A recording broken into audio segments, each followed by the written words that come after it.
Renungan dalam masa Pentakosta dengan mengambil tema menjadi pribadi sopan yang mengasihi. Sebelum kita membaca renungan, mari kita satu dalam doa. Bapa dalam surga, terima kasih ya Bapa, kami siap untuk mendengarkan firman Tuhan saat ini. Buka hati kami, pikiran kami, dan hikmat Tuhan, agar kami dapat memahami dan boleh melakukannya dalam kehidupan kami. Terima kasih ya Bapa. Dalam nama Tuhan Yesus kami berdoa. Amin.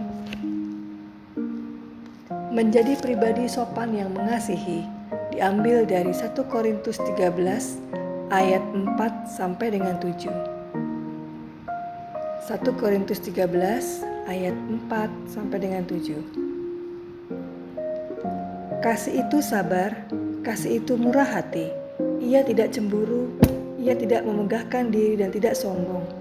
Ia tidak melakukan yang tidak sopan dan tidak mencari keuntungan diri sendiri. Ia tidak pemarah dan tidak menyimpan kesalahan orang lain. Ia tidak bersukacita karena ketidakadilan, tetapi ia bersukacita karena kebenaran.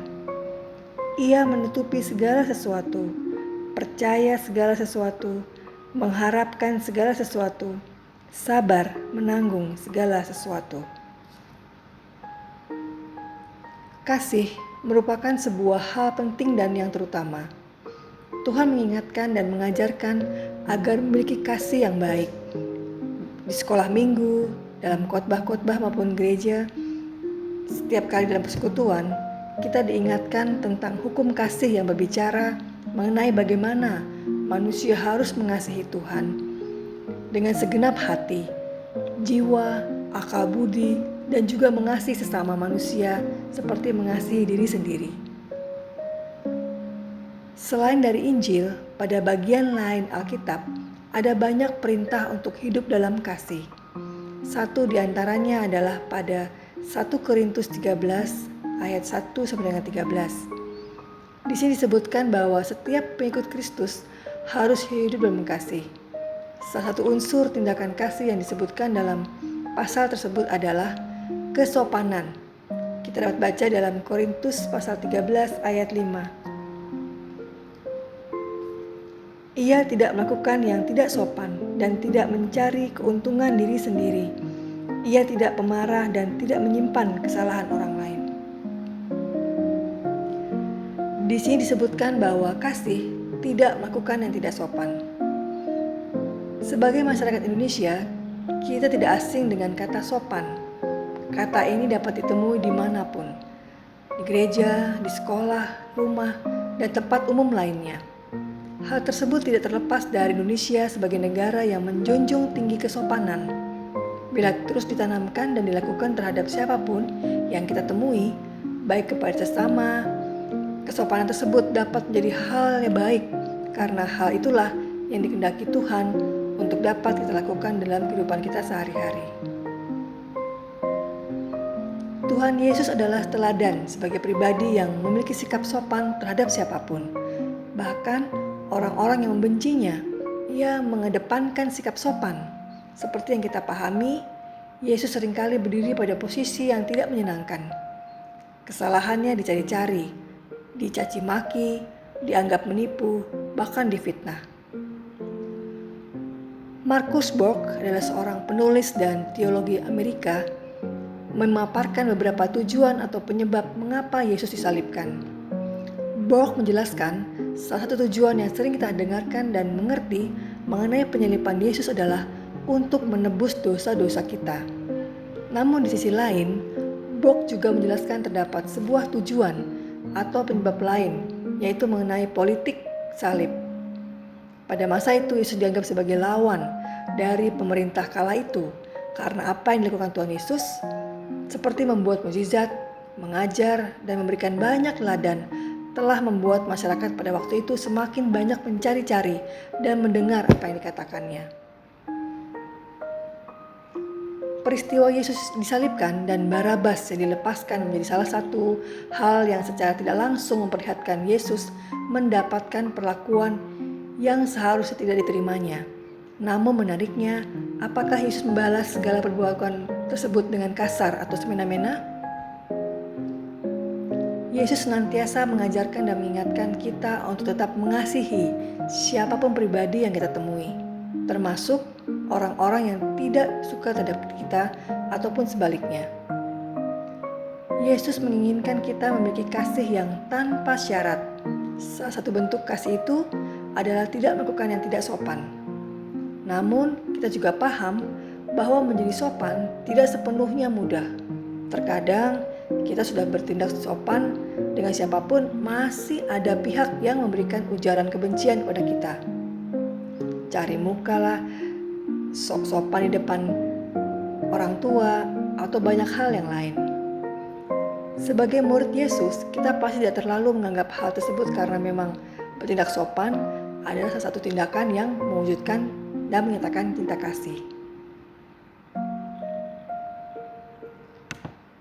Sebentar lagi kita akan memasuki tahun politik.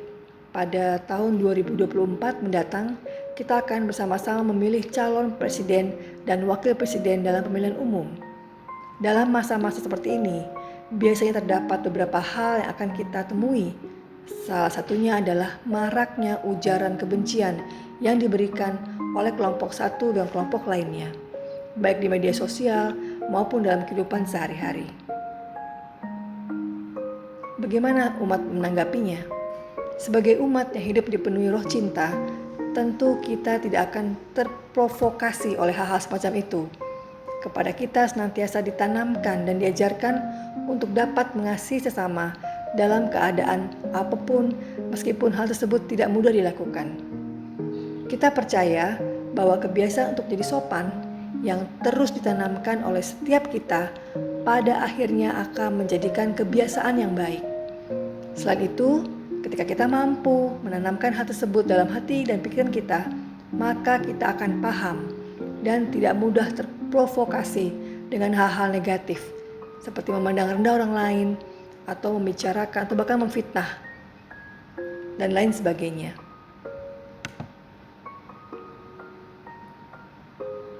Menjadi pribadi yang sopan secara sederhana mengajak kita untuk dapat belajar dan berlaku hormat dan saling menghargai terhadap apapun pilihan ataupun pandangan orang lain yang mungkin berbeda dan tidak sepaham dengan kita. Sehingga meskipun dalam sebuah kelompok, baik di gereja maupun di lingkungan masyarakat, terdapat perbedaan pendapat, kita tidak akan buru-buru menyela atau menolak pendapatnya. Ada beberapa cara yang dapat kita ingat dan lakukan dalam kehidupan sehari-hari agar menjadi pribadi yang sopan. Di antaranya dengan menjadi pendengar yang baik untuk setiap orang yang memberikan kepercayaan kepada kita saat mendengar keluh kesahnya. Tidak terprovokasi, memberikan ujaran kebencian meskipun banyak orang melakukannya, kita tidak ikut-ikutan melakukannya. Cara selanjutnya adalah dengan berdoa. Kiranya Roh Kudus memampukan kita untuk terus menjadi pribadi yang dapat memancarkan tindakan kasih secara nyata, yaitu dengan bertindak dengan sopan. Kita juga dapat mendoakan setiap orang yang mungkin belum dapat berlaku sopan, baik terhadap orang lain maupun terhadap kita. Melalui 1 Korintus 13 ayat 5 ini, kita diingatkan bahwa kasih itu tidak melakukan yang tidak sopan. Kiranya kita dapat senantiasa dimampukan oleh Roh Kudus untuk menjadi berkat dan pribadi yang sopan. Amin. Mari Bapak Ibu kita satu dalam doa. Ya Bapak yang baik, terima kasih melalui renungan ini juga boleh mengingatkan kami untuk menjadi pribadi yang sopan dengan kehidupan yang menyenangkan hati Tuhan. Tolong kami ya Tuhan melalui sikap kami, melalui tindakan kami yang sopan, kami juga boleh menjadi berkat bagi banyak orang, sehingga nama Tuhan boleh dipermuliakan melalui kehidupan kami. Terima kasih ya Bapa, kami mau melakukan firman Tuhan. Hanya dalam nama Tuhan Yesus kami berdoa dan mengucap syukur. Amin.